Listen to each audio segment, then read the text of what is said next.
네, 오늘 우리가 함께 나눌 말씀은 시편 45편 말씀입니다. 시편 45편 말씀입니다. 제목이 44편으로 되어 있는데요. 45편 맞습니다. 제가 봉독해 드리겠습니다.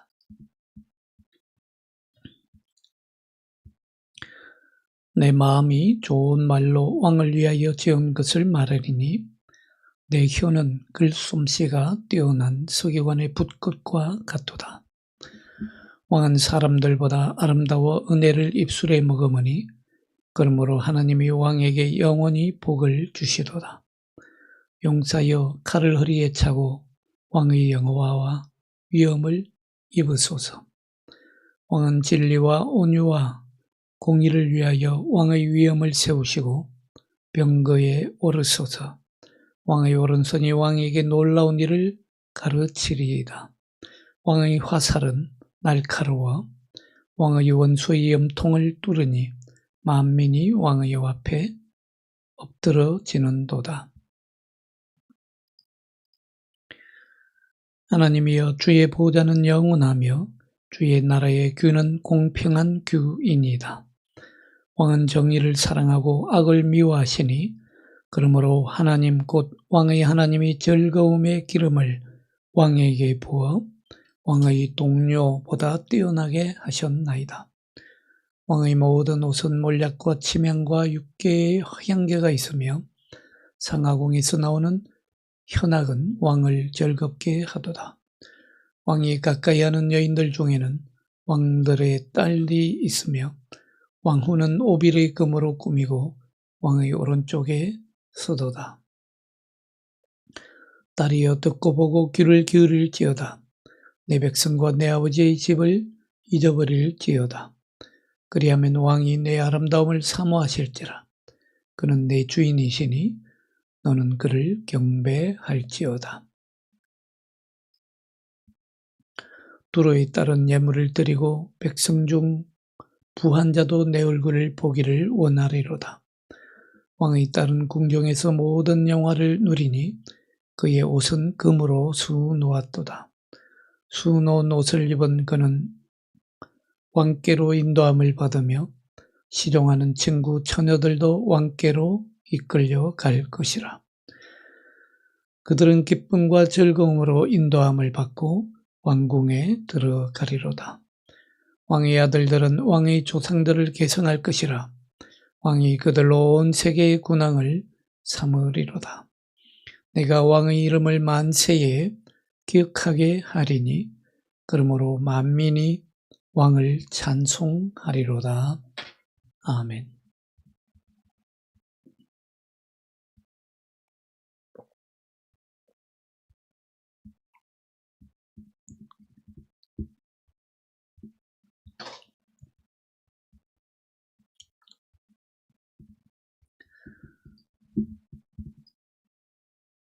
네, 오늘 시편 45편 말씀을 우리가 함께 나누게 되는데요. 네, 오늘 시편 45편은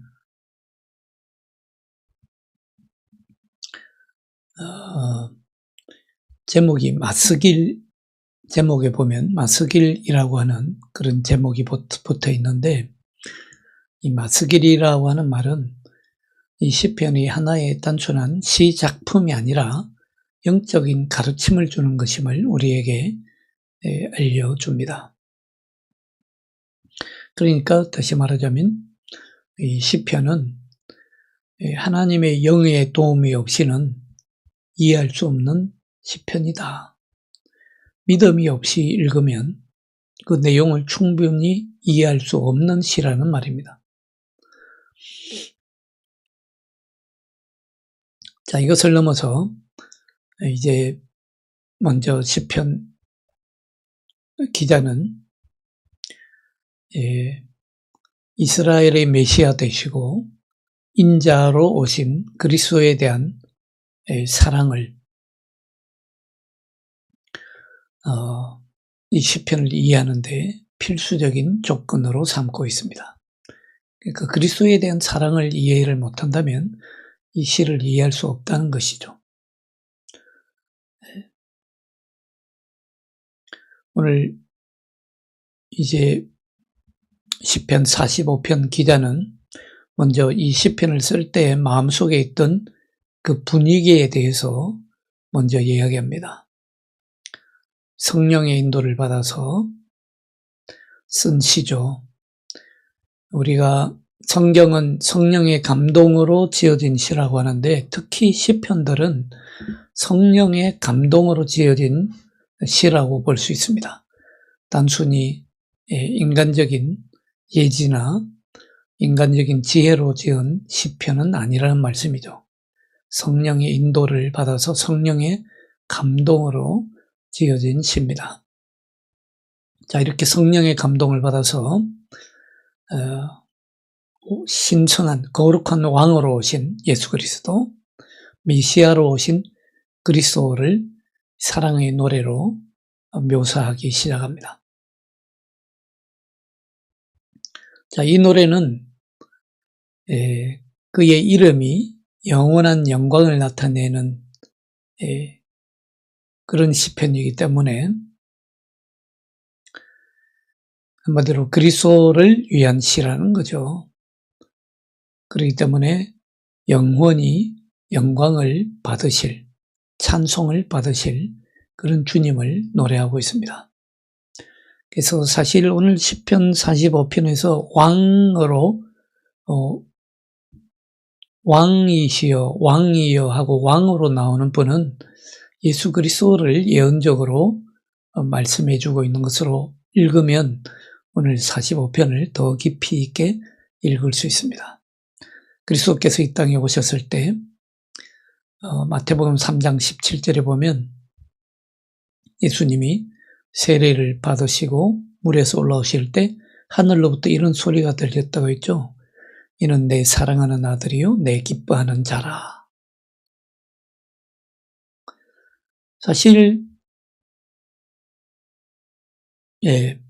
세례를 주던 세례 요한이나 이스라엘 백성들은 그때 하늘로부터 하나님께서 이는 내 사랑하는 아들이요 내 기뻐하는 자라 처음 그 소리를 들었지만 이미 예수 그리스도의 오심에 대해서는 구약 성경에서 충분히 예언되고 있습니다. 선지자 이사야는 9장 5절로 6절에 보시면요. 그리고 11장 1절로 5절에 보시면 예수 그리스도를 다 예언해 주고 있습니다. 그리고 요한복음 12장 41절에 보면 그가 그의 영광을 보고 그를 가리켜 말하였습니다. 그러니까 예수 그리스도를 가리켜서 말씀하고 있다. 예수 그리스도께서 오실 것을 예언하고 있다는 말씀이죠. 만약에 예수님이 사람의 모양으로 이 땅에 오시지 않으셨다면 오늘 이 시편의 말씀들처럼 그리고 구약 성경에서 예수 그리스도를 예언해 주고 있는 그 구절들처럼 예수 그리스도를 사람의 아들들과 비교하는 것은 말이 되지 않을 것입니다. 오직 그리스도께서 사람으로 이 땅에 오셨고 그리고 하늘로 올라가셨기 때문에 오늘 1절의 말씀, 2절의 말씀은 충분한 의미를 갖는 것입니다. 오늘 우리 1절, 2절을 한번 같이 다시 볼까요? 내 마음이 좋은 말로 왕을 위하여 지은 것을 말하느니 내 혀는 글솜씨가 뛰어난 서기관의 붓것과 같도다. 왕은 사람들보다 아름다워 은혜를 입술에 머금으니 그러므로 하나님이 왕에게 영원히 복을 주시는도다. 그러니까 이런 그 왕에 대한 노래, 사람들보다 훨씬 아름다워서 은혜를 입술에 머금었다. 그리고 하나님이 그 왕에게 영원히 복을 주셨다. 이런 시편들은 결국 예수 그리스도께서 오셔서 예수 그리스도의 영원한 영광을 드러내시지 않았다면 그리고 신성한 그 완전성을 드러내지 않았다면 우리가 이해하기 힘든 노래입니다. 단순히 왕을 가리켜서 이렇게 노래할 수가 없습니다. 예수 그리스도의 그 영광스럽고 완전한 인간성, 그 모습 속에서 예수 그리스도와 같은 자가 없고, 예수 그리스도의 말의 은혜와 예수 그리스도의 그 말씀의 지혜와 능력에 있어서 예수 그리스도와 같은 자가 없다고 이사야 선지자가 예언하고 있고 신약 성경에도 말씀하고 있죠. 특히 그분의 예수 그리스도의 말씀은 그 권세가 있어서 서기관과 바리새인과 같지 않았다고 했습니다. 뭔가 그 말씀하시는 것이 권세가 있다는 것이죠. 예수 그리스도만큼 능력이 있고 매력적인 분이 없었다는 거죠. 하나님께서는 그분의 영원하신 아들 예수를 흠없는 선의를 가진 완전한 사람으로 묘사하는 것을 기뻐하셨습니다. 사람이신 예수 그리스도는 모든 면에 있어서 영원히 하나님이 최고의 영광이 되시고 하나님이 우편한 데 계시고 믿는 자들을 대신해서 모든 약속의 상속자로 삼으셨고 예수 그리스도에게 비교할 수 없는 비길 데 없는 영광을 주셨습니다. 온전한 축복의 분배를 아버지 하나님으로부터 받으셨습니다. 하나님께 속한 자, 그를 구세주로 영접하는 자는 하나님께서 그를 믿고 의지하는 자에게 약속하신 그런 영원한 복을 누리게 될 것입니다.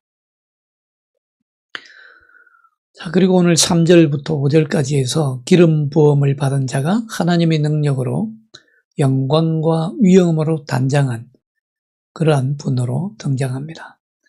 3절, 5절을 우리가 같이 한번 보실까요? 3절부터 5절. 용사여 칼을 허리에 차고 왕의 영화와 위엄을, 여기 작은 글씨로 나와서 미안합니다. 제가 다시 읽어드립니다. 용사여 칼을 허리에 차고 왕의 영화와 위엄을 입으소서. 왕은 진리와 온유와 공의를 위하여 왕의 위엄을 세우시고 병거에 오르소서. 왕의 오른손이 왕에게 놀라운 일을 가르치리이다. 왕의 화살은 날카로워 왕의 원수의 염통을 뚫으니 만민이 왕의 앞에 엎드러지는도다.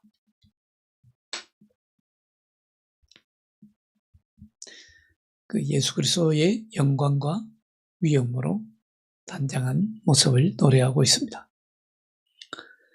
이러한 그 권세와 지위를 받으신 예수 그리스도께서는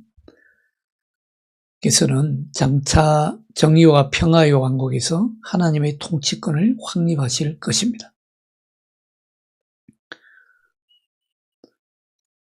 자, 예수 그리스도의 승리, 하나님의 승리는요, 하나님을 믿는 사람들에게는 영광이 되지만 하나님의 적들과 하나님의 원수들, 예수 그리스도의 원수들에게는 심판과 파멸을 의미합니다. 제가 늘 말씀드렸죠.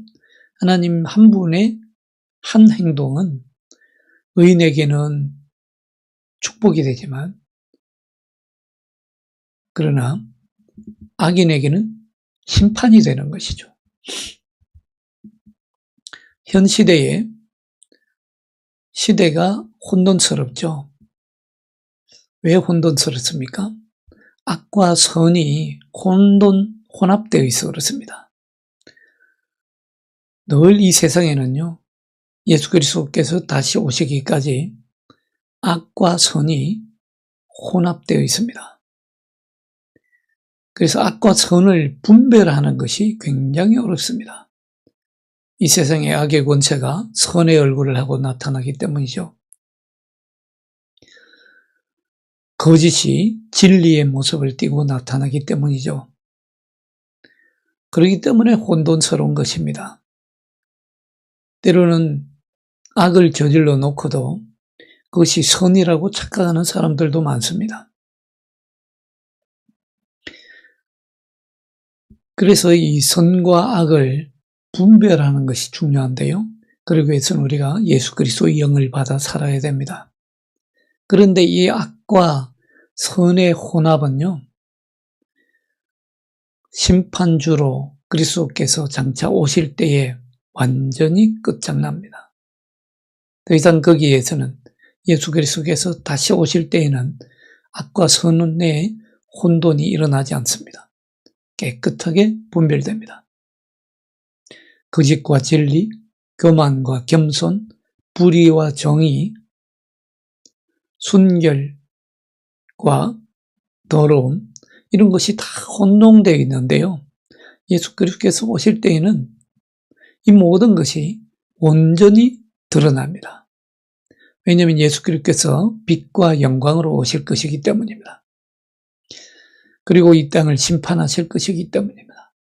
그의 심판은 모든 악을 다 드러내고 이 땅을 깨끗하게 정화하실 것입니다. 그렇기 때문에 그의 화살을 피할 수 있는 사람은 아무도 없습니다. 모든 원수들의 마음에 숨겨진 것까지 다 드러나게 될 것입니다. 모든 원수들이 그분의 발 앞에 무릎을 꿇게 될 것입니다. 그리스도와 하늘의 공의가 다스리는 것보다 더 좋은 일은 이 땅에 일어날 수 없습니다.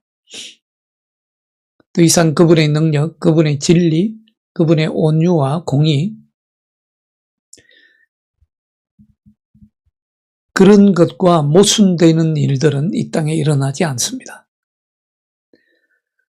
예수 그리스도를 대적하는 일이 예수 그리스도께서 이 땅에 오셔서 다시 권세를 잡으신 후에는 더 이상 계속될 수 없습니다. 이 땅에는 오직 하나의 왕자만이 영원히 서게 될 것입니다.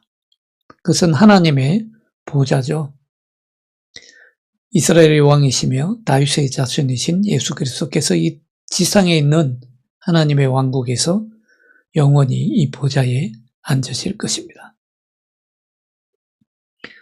자, 6절에 보면 그리스도는 하나님 그 자신으로 언급됩니다. 6절을 한번 볼까요? 6절 말씀. 하나님이여 주의 보좌는 영원하며 주의 나라의 규는 공평한 규이니이다. 그리스도께서 앉으신 보좌. 그리스도가 하나님 자신으로 노래되고 있습니다. 그리스도는 영원부터 계신 하나님이시고 하나님 우편에 앉아 계시는 분이시죠.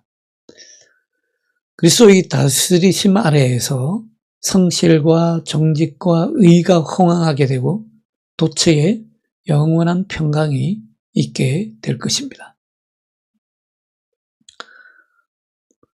정의와 온유와 진실은 모든 사람의 공동재산이 될 것입니다. 우리가 이 땅에서 재산으로 삼는 것은요, 물질이지만 하나님 나라에서 우리의 재산이 되는 것은요, 하나님의 의입니다. 하나님의 온유이고요, 하나님의 진실이 우리의 재산이 될 것입니다. 우리가 하나님 나라에서 이런 재산을 얻기 위해서 이 땅에서 믿음의 훈련을 쌓는 것이죠. 메시아는 인간 역사에서 흔히 볼 수 있는 그런 폭력으로 하나님의 왕국을 다스리지 않습니다. 오히려 사람의 마음을 다스리시고 성실과 사랑을 통해서 다스리십니다.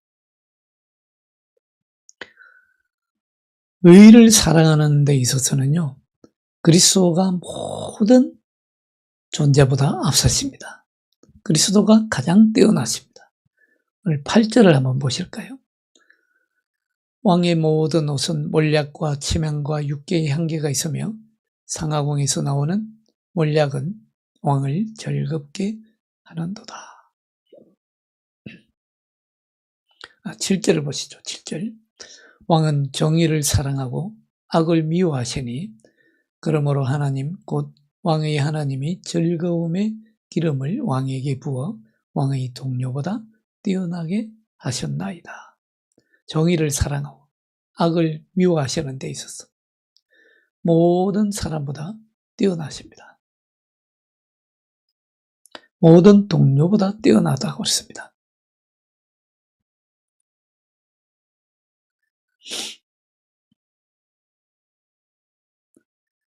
그리스도는 완전하신 분이시죠. 완전하심으로 그리스도는 하나님의 생각에 완전한 일치를 보이시고 하나님의 뜻에 따라 통치하시는 분이십니다.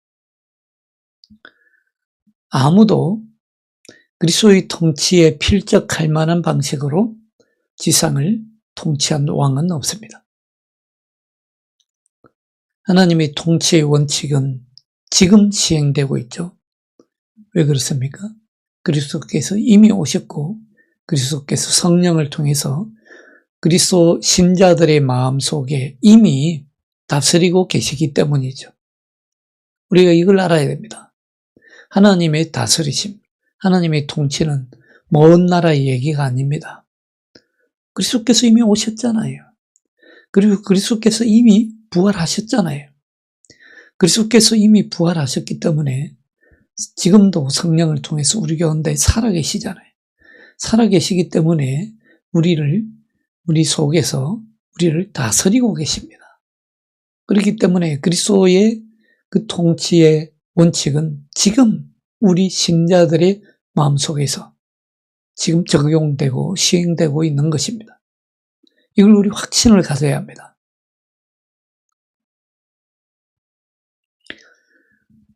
그 확신을 가질 때에 우리가 그리스도의 평안과 그리스도의 기쁨에 참여할 수 있는 것입니다.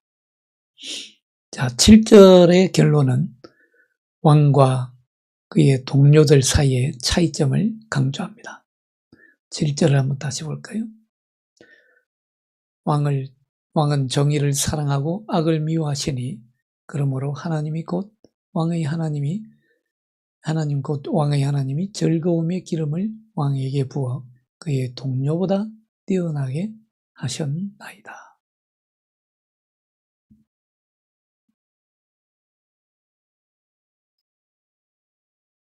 뛰어나게 하셨다는 거죠. 그 왕과 그 동료들 사이의 차이점을 강조하죠. 하나님의 기름을 부음받은 그리스도께서는 그에게 속한 모든 자 위에 높이 서십니다. 숭고하시죠. 그 모든 것에서 그리스도가 최고입니다. 그리스도는 맏아들이라고 부르죠. 신약 성경에서. 맏아들이란 것은 가장 먼저 된 아들이라는 말 아닙니까?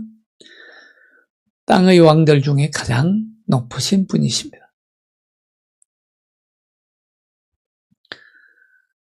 그의 향유는 향기롭다라고 아가서에서 노래하고 있습니다. 하나님이 그분에게 기름을 부으셨기 때문에 그 기쁨의 기름은 지상 백성 가운데서 모든 동료들보다 뛰어나고 지금 많은 사람들이 그리스도와 함께 누리는 기쁨과 행복이라고 하는 것은 바로 그리스도께서 고난을 받으신 그 십자가와 죽음의 길을 가셨기 때문에 우리에게 주어지는 행복과 기쁨이죠.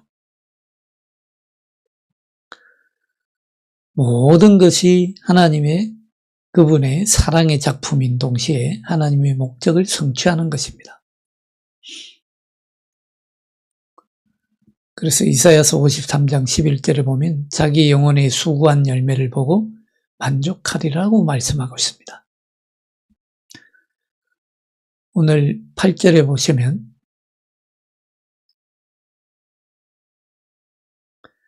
왕의 모든 옷은 몰약과 치명과 육계의 향기가 있다라고 노래하고 있죠. 몰약과 치명과 육계다. 메시아의 성품과 그 사역의 향기가 도처에 퍼져서 하나님과 사람을 기쁘게 한다는 말입니다.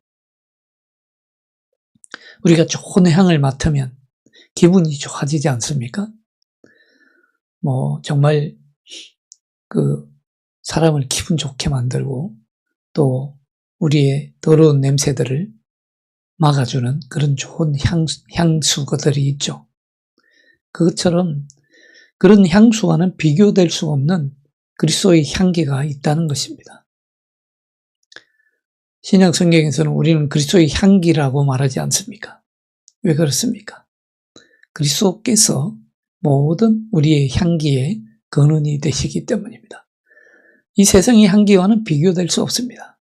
그래서 우리는 그리스도인들은 가는 곳마다 그리스도의 향기와 냄새를 바라게 되어 있습니다. 그리스도의 향기가 우리 안에 충만하기 때문이죠.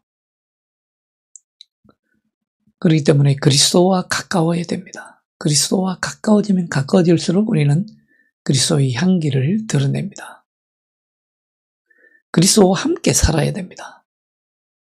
우리가 집안에 가면 그 집안에 냄새가 있지 않습니까? 마찬가지로 우리가 그리스도와 함께 살면요, 그리스도의 냄새를 풍기게 되어 있습니다.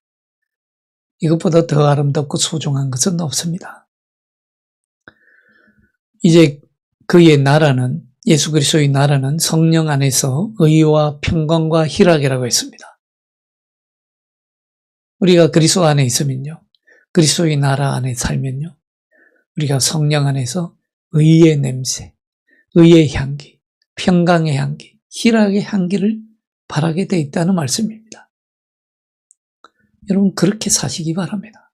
그리스도와 함께 삶으로 의와 평강과 희락의 향기를 바라며 사시기 바랍니다.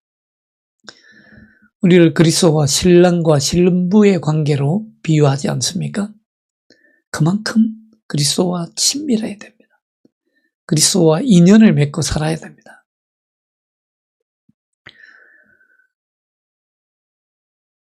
그러면 우리 속에 기쁨이 충만하게 될 것입니다.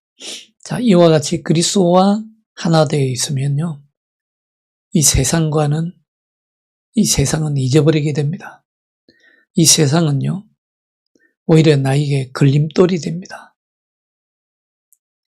그리스도께서 자신을 우리에게 주셨기 때문에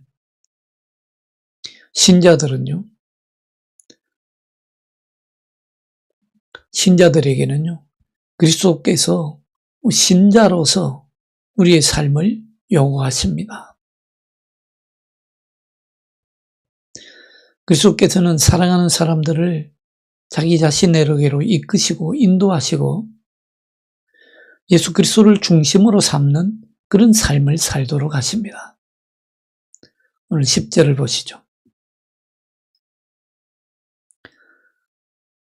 딸이여, 듣고 보고 귀를 기울일지어다. 내 백성과 내 아버지의 집을 잊어버릴지어다. 자, 결혼하면 어떻습니까? 신부는 아비의 집을 떠나 남편과 한 몸을 이루죠. 그래서 내 백성과 내 아버지의 집은 잊어버리라 라고 말하고 있습니다. 물론 오늘 왕의 비유에서 말씀하고 있습니다만은 잊어버리라. 세상은 잊어버려야 된다는 것이죠. 우리와 그리스도와 한 몸을 이룬 이상, 예수 그리스도와 하나 된 이상 세상은 잊어버려야 된다는 것이죠. 자기 자신도 잊어버려야 된다는 것입니다. 자신을 완전히 부인하고 자기 자신을 포기하고, 말하자면 세상의 영광으로 삼던 것은 다 팔아 넘겨버려야 된다는 것이죠. 이 비밀이 여러분들 너무도 훌륭합니다. 에베소서 5장 31절에 말하지 않습니까? 아내와 결합하여 둘이 한 몸이 이룰 것인데 이 비밀은 훌륭하다.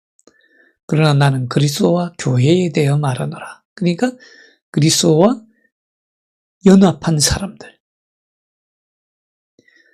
그리스도와 연합한 사람들은요, 세상과 분리됩니다. 세상과 구별됩니다. 오직 그리스도를 중심으로 삼고 삽니다. 구별하는 법을 배운다는 말씀이죠. 온전히 그리스도와 한 몸을 이루기 때문에 이제부터는 세상과 단절됩니다.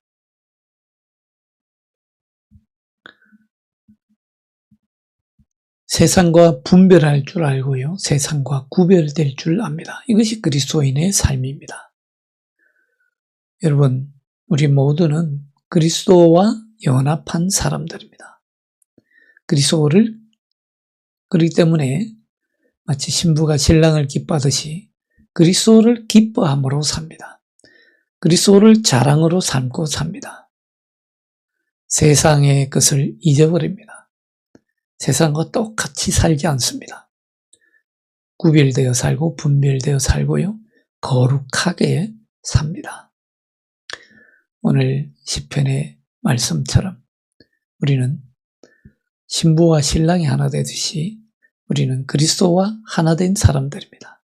그리스도와 온전히 하나 되어서 그리스도와 함께 삶으로 그리스도의 거룩한 향기와 그리스도께서 주시는 평안과 의와 기쁨을 드러내며 사시는 저와 여러분이 되시기를 주 예수 그리스도의 이름으로 축원합니다. 기도하겠습니다. 하나님 아버지 감사합니다. 세상 속에서 세상처럼 살 수밖에 없었고 이 세상처럼 그저 더덥고 무상한 삶을 살 수밖에 없는 저희들을 구별하시고 분별하셔서 하나님의 거룩한 백성 삼으시고 그리스도의 사람들로 삼으신 은혜를 감사합니다. 그리스도와 온전히 연합한 자들로서 세상과 구별되게 하여 주옵소서. 그리스도의 향기를 드러내며 살게 하여 주옵소서.